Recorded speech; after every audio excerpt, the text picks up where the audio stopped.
The world economic situation in early part of this year still remains volatile since the outbreak of COVID-19.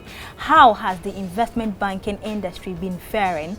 We're going to have extensive discussion on the back of this together with the group CEO of DataBank, Mr. Kojo Adei-Mensah. Follow us on all social media platforms, Best Friend Show. Share your thought and comment.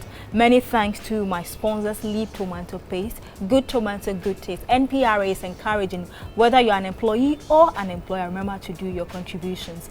And of course, many thanks to J&G Insurance Brokers. Don't just walk into any insurance company for a policy. Go for an advice on which one works best for you. And of course, invest wisely, invest with DataBank. If you need to work on a project or you need to start saving now towards a better future, the best bank I recommend, investment bank, is DataBank. So we're going for a quick break. When we come back, the conversation begins. Stay with me. I'll be right back.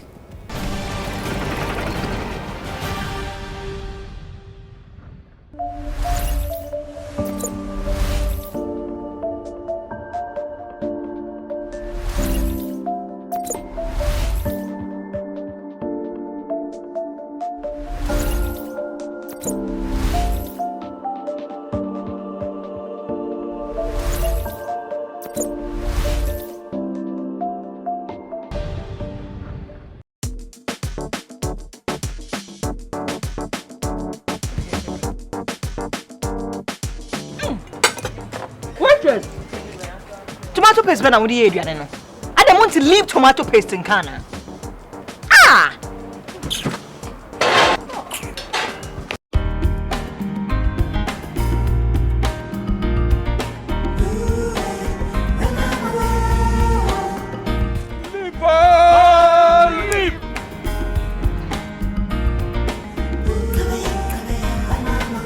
Aha! This is what I call eduane. Secret na LEAP, leap. Someone when him say leap tomato paste eduane there. It was superb and palatable taste. Na esu obiara so. There were large and small sizes for chop bars, restaurants, and enfie. For bulk purchase, contact 033-2095-314 or 050-141085.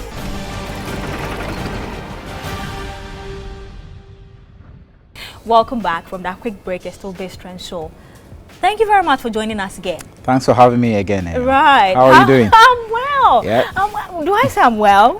Well, most Ghanaians, whether it's good or bad, right, when you ask them how are you, they'll say fine before they start telling you what the problem is. Right. So let's kick start. How has the COVID-19 affected Ghana's economy so far, from your point of view? Oh, I think it's going to be devastating, and I think it's been bad already.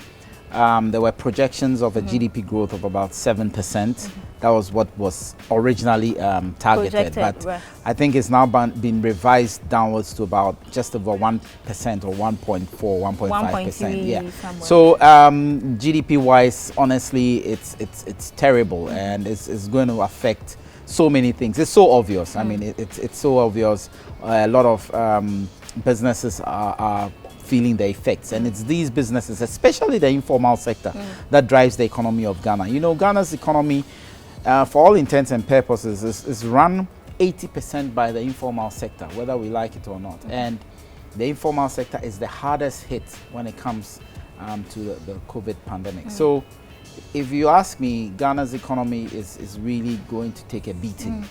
Most of the projections are likely to be out of sync with what we actually did in January. What then would you say is the impact on Ghana Stock Exchange? Oh, that is a good question. I don't think we have enough statistics to link the performance of the Ghana Stock Exchange to COVID. Why am I saying this? I think that the Ghana Stock Exchange peaked in April 2018. Okay. Since April 2018, if my memory serves me right, the stock exchange has been seeing a downward trend. It's been going downhill since that time. And this was a couple of years before COVID hit us.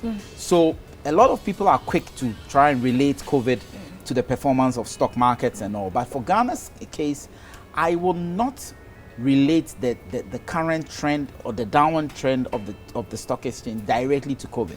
COVID will have an effect. There's no doubt about that, because businesses will be suffering and all that. So there's no doubt that COVID will have an effect. But whether it will be positive or negative, we are not sure. Okay. MTN is probably the biggest telco, the highest capitalized stock on the market, right? Okay. And MTN under COVID is booming. Everybody is using data, Right. everybody's voice. Yeah. So you will expect that MTN share price will actually Right. go Go up. up.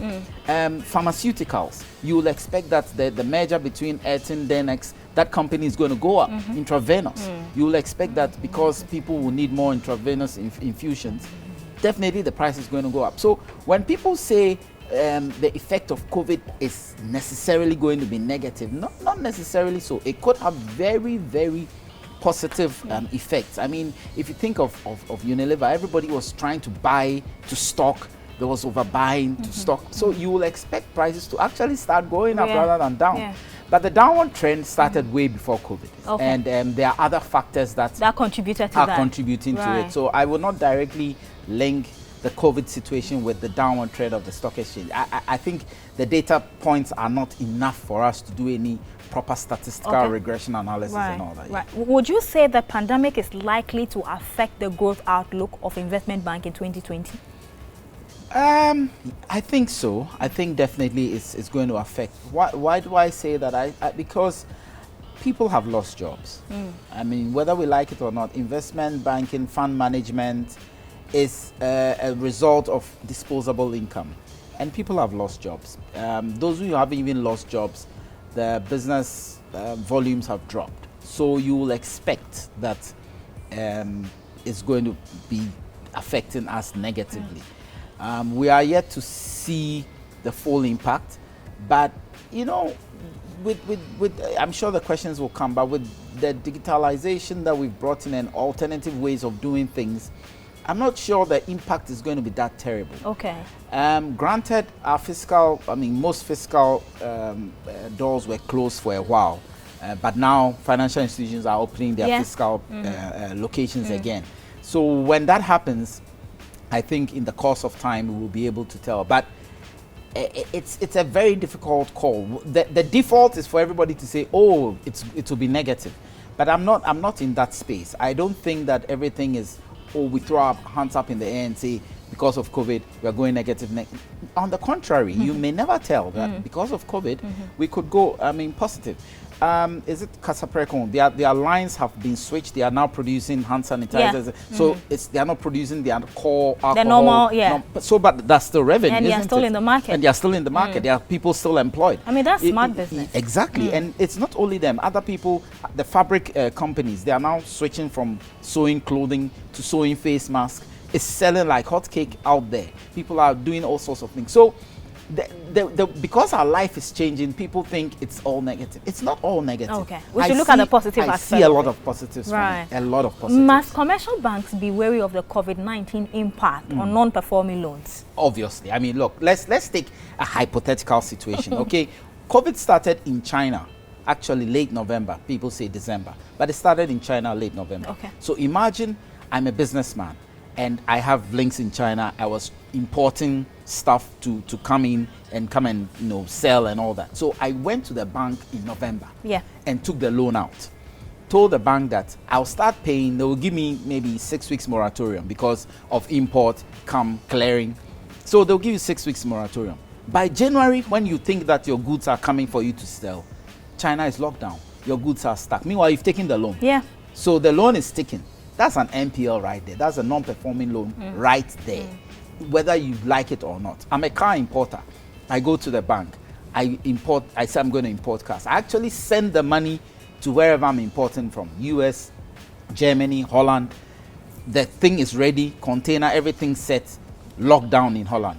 Maybe by now, as we are speaking, the goods have come. But the timing and the financial analysis that you did, the cash flow analysis, have all gone out through the window. So definitely, as for non-performing loan, it's going to happen. There's no doubt. People, I work in a hotel. I went for a personal loan, just small personal loan, say 5,000 cedis, just to do one or two things. 3 weeks later, my hotel has shut down. Hotels have shut down everywhere. Yeah. Where's my source of income? It was my pay slip that was used to do the analysis to give me the loan. Right. My pay is not coming. What is going to happen? That's a non-performing loan right there. So the non-performing book will definitely go up. Definitely. Right. Will the COVID-19 outbreak touch dividends and also realize the worst fears of yield-driven on investors? Okay, at least in the banking sector, let me restrict myself to the commercial banking sector. The Bank of Ghana has already come out with a policy that no bank can pay dividends without their explicit approval. Okay. So yes, dividends are going to be impacted, at least in the banking sector, and maybe other financial services like those of us, SEC, MPRA, National Insurance Commission, all those. It's possible, but there's a reason, and people shouldn't just think that the Bank of Ghana is encroaching because of this same non-performing loans thing that you said. Here you are, you have done all your numbers, and then you have retained earnings. Now, if it's out of retained earnings that you are going to pay the dividends, if you pay out the dividends and there are now non-performing loans hitting your bottom line, that's impacting your balance sheet. Yeah. So I think that it's a good thing to say, hey, pause on dividends. Let's see what impact the non-performing loans has on your balance sheet, on your capital. Already we just increased stated capital and all. So we can't go back saying that bring more capital. Yeah. So keep Where are we going to get it keep from? that money, and just in case it's hitting your bottom line, you can use it to show up and also have some more liquidity to lend to people who are going to come out of this whole COVID and restart their businesses, restaurants, hotels. I mean, the hospitality industry is completely really shut down. Yeah. Right. So there you have it. We are having a conversation on how investment banks are faring during this week of COVID-19. And right here next to me is Mr. Kojo Addae-Mensah. He's the Group CEO for Data Bank. Let's go for this quick break. We'll be right back to continue the conversation. Don't go anywhere.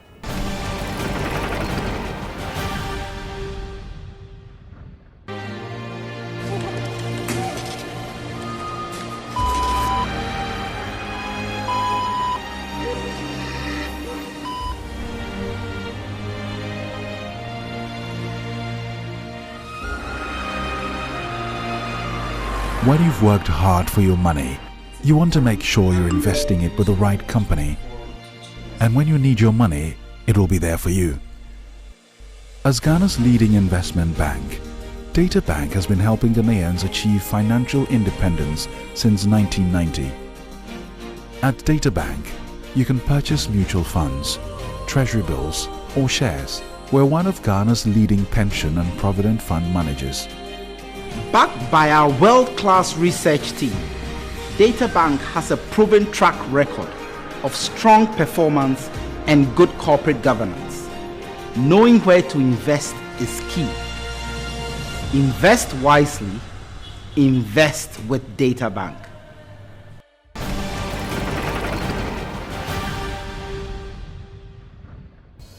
Welcome back from that quick commercial break. It's still Best Trend Show. My name is Enyonam.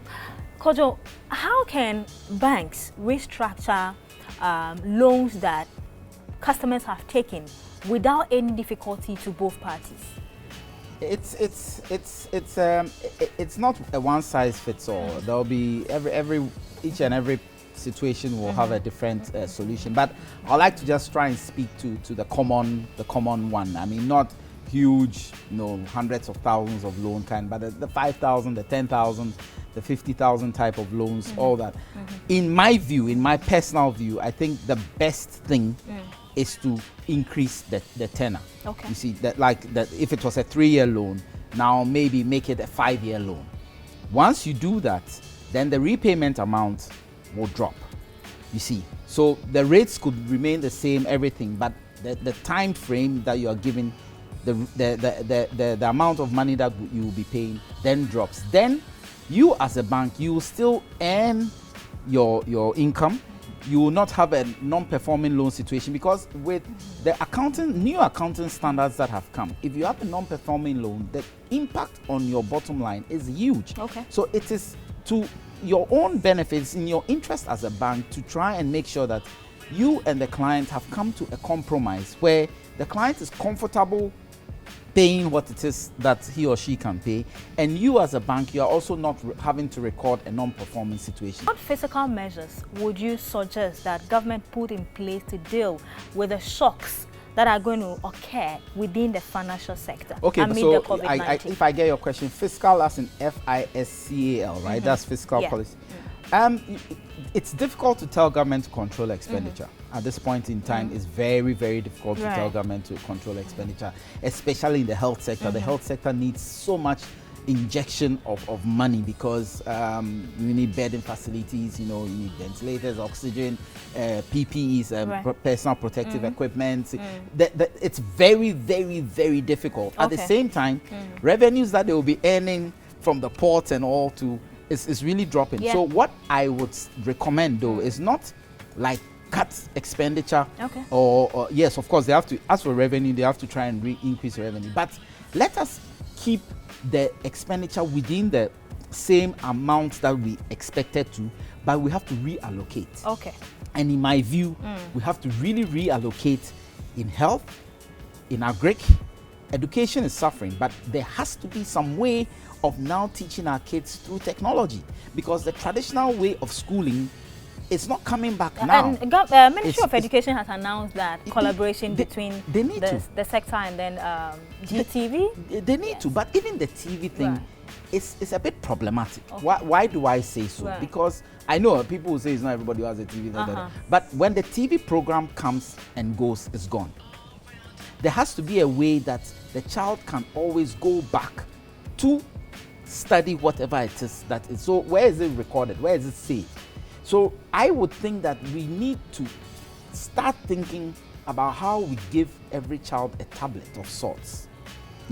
I know I'm probably thinking who is going to share that tablet? Are you expecting government to do that? Of course I am. Really? Don't we share exercise books? As we speak presently, government is still talking with IMF to increase, our money a little bit, and you're asking for tablets. And we distribute exercise books and textbooks. Yes. Times have changed. Right. These exercise books and textbooks, touch, finger, touch. We need to move. We need to think forward. Why is Singapore doing it and we can't do it? Are you comparing yourself to Singapore? Yes, I will. Why should I compare myself to a backward country? I will compare myself to a forward-looking country. Do we have the capacity to do Why that? don't we have the capacity? We always tell ourselves we don't, and we are poor. And why can't we think of a tablet per child? Why? Have you considered your figure with regards to loans you've taken? Do you know something? Let's not go into politics. I don't want to go into the political sphere, but I've seen situations where you can look at expenditure and you can redirect expenditure. Trust me, you can redirect expenditure. And if that child has information on a tablet that they can go to all the time, yes, the interaction thing is important, but it is time we started thinking that we can do it. Why can't we do it? Yes, the lower tier schools are unable to study, but I know that the middle to top tier schools today, every day they are studying. They are studying online, and even if you miss online, you can always go back. The data and the information is saved somewhere. You can go and pick it up and read. Right. Kids of today, you will say that in my holy village in Abetifi or in your village where you went last week, in Tefle. You think that child can't learn how? Give that child the phone. Within minutes, they know what's going on. Right. Give them a tablet. So we need a tablet, right? That are affordable. It can be done. Right. Let's not limit our mindset. It can be done. Great. I'm sure government is listening to you. They now, should. Paul, you are listening to him. Right. Most clients are familiar with walking into the bank to transact, business. But in this COVID-19 time, we've been advised, no masks, no entry, stay home, use the electronic means of conducting business and all that. How is that going for you? Now, before you answer that, let me go for this stats bit on financial investment brought to you by Data Bank. Take a quick look at this because it's very, very important. Even though we are in this time, you still have to find a way of saving. I'll be right back after this to continue the conversation. Stay and stay.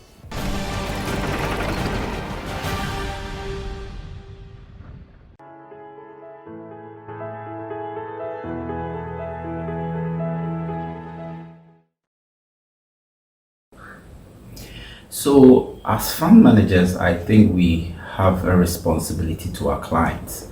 Whatever situation we find ourselves in, we need to find a way of giving value to our clients.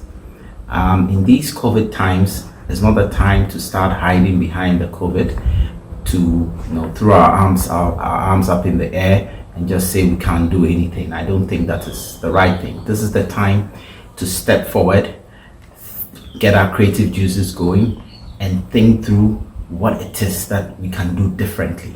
The world has changed, and it means we also have to change. The most important thing, if you ask me, is to determine your risk appetite and to determine where it is that you can give value to the clients and to yourself and to whoever it is that you're working for. That, for me, is the most important. Stocks are down, yes. Fixed income is like most attractive, but no matter what it is, there will be people who would want to have a bit of both.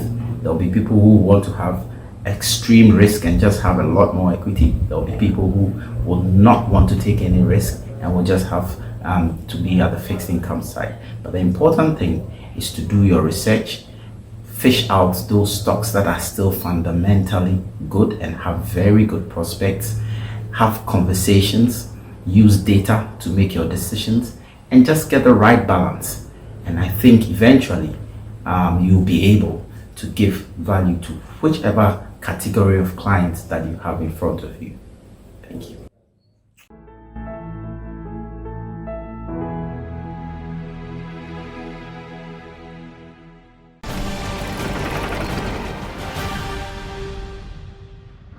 So there you have it, your third bit on investment brought to you by DataBank. Invest wisely, invest with DataBank.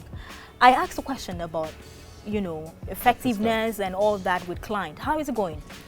Well, I can speak for DataBank, Okay. and maybe I can speak for a few other commercial banks. Sure. I think it's fantastic. Right. I think it's going brilliantly and perfectly.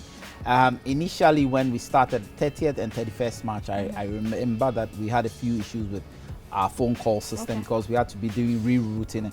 But our clients, and I'm using this opportunity to really thank our clients for the patience that they had with us, for understanding us, and buying into the whole digital agenda, because we've been able to serve our customers without them coming into our physical presence for a whole month. Right. I mean, a whole month. Okay.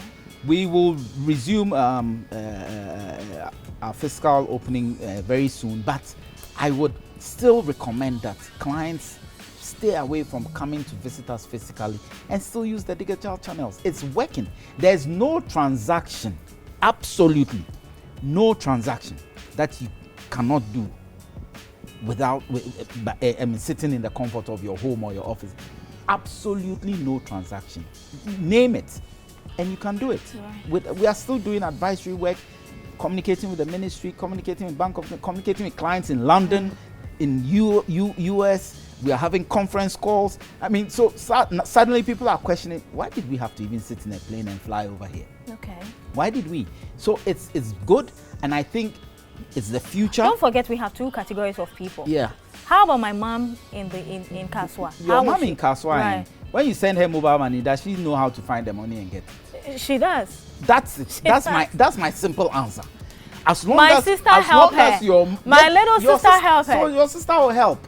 Look, as long as you have a yam, and they send you Momo, and you can get access to their Momo, there's no excuse. Really? Illiteracy is not an excuse for being able to access financial services digitally. Right. You don't have to walk into the bank. Okay. Honestly, Right. you don't. Okay. Great. Government has your mom in the village in Kaswa, she doesn't even want to touch money. Do you know that? Yeah. They don't want to touch money anymore. Suddenly, when you are buying body and cocoa and yam, you want to use Momo. Yeah. Government has put out measures for us to follow.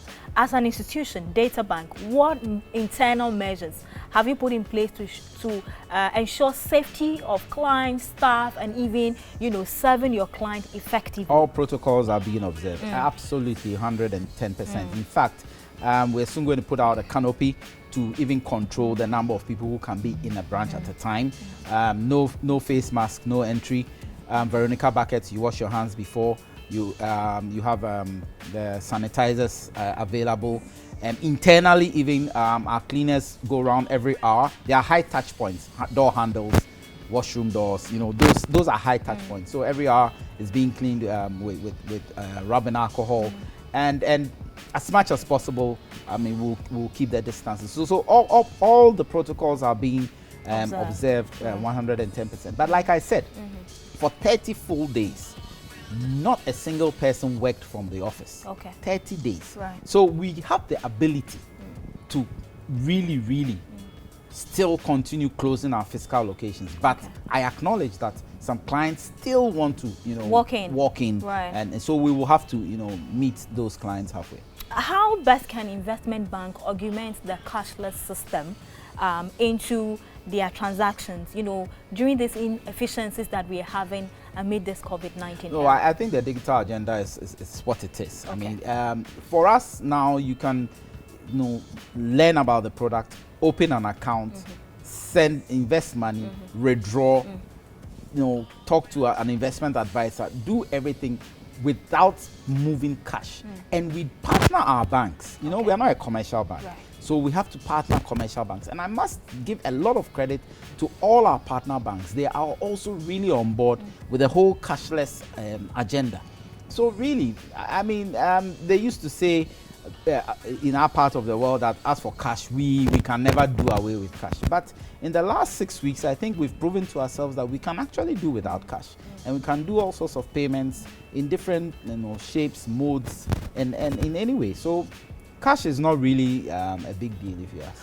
You are sounding so easy for me with regards to physical whatever. It's not. It's not absolutely necessary. Exactly. No, it's not. But then for this short period, have you followed up on client? What have been the feedback? How are they faring? Because there are most businesses in the country who really don't consider such petty things as very necessary.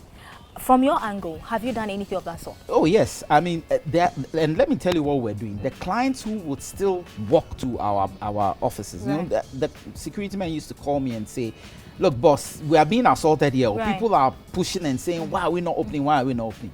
So what we do is we left a form, like a sheet of paper and Right. a book at the entrance. When you come, you write your name, your phone number, and what it is you wanted to do. Your concern. Then your concern, Right. and then our call center staff will give you a call, have a conversation with you, and serve you. Some of them their nature. They will tell you that I just want to come and see a human being to transact. I'm not comfortable putting all my details and all. So there are that category of people, and we have to acknowledge that there are that category of people.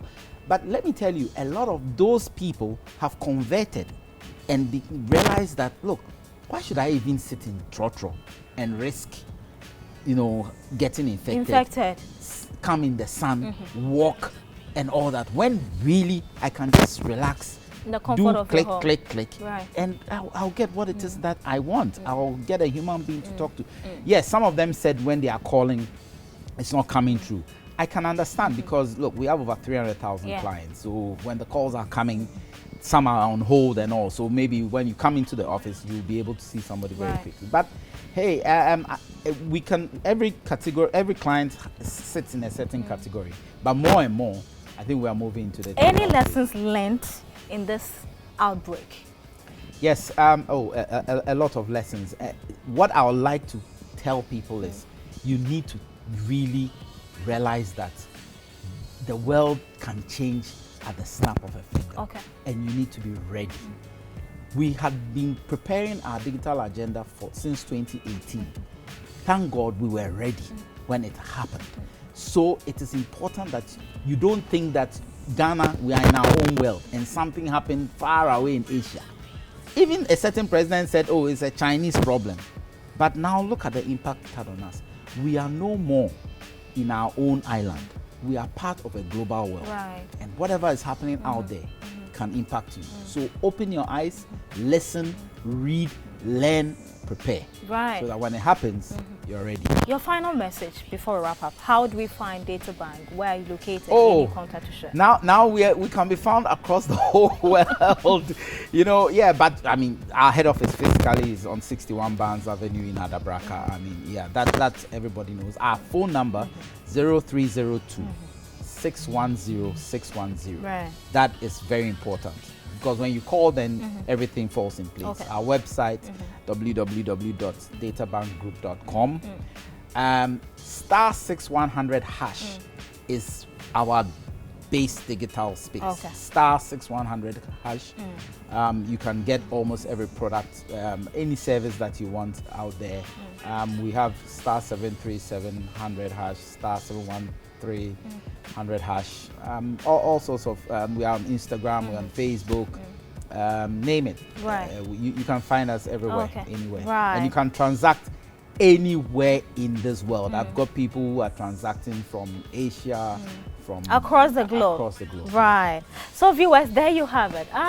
Really, they haven't been so badly affected with the outbreak, but rather has given them a lot of insight as to how to maneuver their way around a moment like this. So he says the world can change at a snap of your finger. Many thanks to Backup House of Beauty for this lovely wig captures in her show Trotro Station, and you can call her on 0207 707 537. And thank you to Kwame Showbiz Boutique for my lovely outfit, and for my sponsors. I'm nowhere without you. NPRA. If you're not contributing, or Kojo here, if he's not contributing for you, please go and report him. Oh, how? So they'll come after him. Leave They are my friends. NPRA, they are my friends. Leave Tomato Paste, Novelty Innovations, J&G Insurance Brokers. Don't just go around taking insurance policy without knowing the terms and conditions. That's why Dr. Amenyedo is there. Go for him to advise you and help you know which one is right. And so that during times for claims payments, you will not be having any challenge. Many thanks for staying with us for this 30 minutes. I believe you've been enlightened. Until next week, we'll come your way again. But for now, stay home, stay safe, and stop the spread. Kojo, thank you for coming through. We'll call on you anytime we need to have you back. Always a pleasure. Right. Always Thank you very much. Until then, it's a bye for now.